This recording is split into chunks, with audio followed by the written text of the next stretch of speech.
kapag dumaan ka sa testing ng hindi bumibitaw sa Diyos, may mabubuo sa iyo na hindi kayang ibigay ng mundo, spiritual maturity. Iyong klase ng pananampalataya na kahit mahirap, nananatiling matatag. Iyong puso na kahit nasasaktan, marunong pa rin magtiwala. Kaya huwag mong kamuhian ang proseso.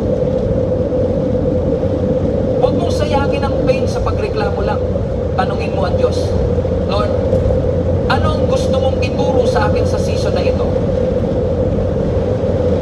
Dahil darating ang araw, mauunawaan mo rin at masasabi mo, kung hindi ako dumaan sa pagsubok na yan, hindi ako magiging ganito katatag,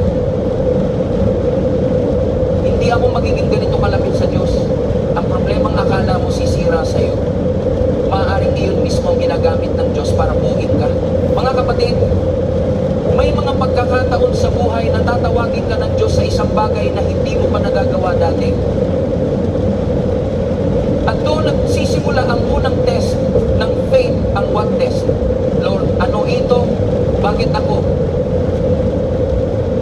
Paano mangyayari ito? Sigurado, kabang kaya ko. Tingnan natin si Noah.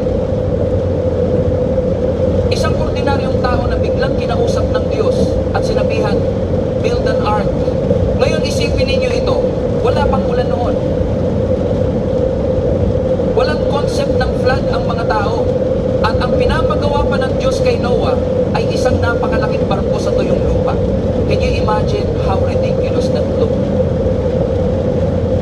Habang nagpapako si Noah ng kahoy araw-araw, siguradong may mga taong tumatawa. May mga nagsasabing nababaliw na siya. Dahil minsan, ang obedience sa Diyos mukhang foolishness sa mata ng mundo. At iyon ang mahirap kapag may bagong assignment ang Diyos sa buhay mo. Hindi laging malinaw. Hindi laging komportable. Minsan hindi mo maintindihan kung bakit kanya dinadala sa isang lugar na wala kang experience, wala kang kasiguraduhan, at wala kang control. Pero mga kapatid, hindi gumagana ang faith kapag kumpleto ang detalye. Kung alam mo na agad lahat ng mangyayari, hindi na iyon faith certainty na iyon.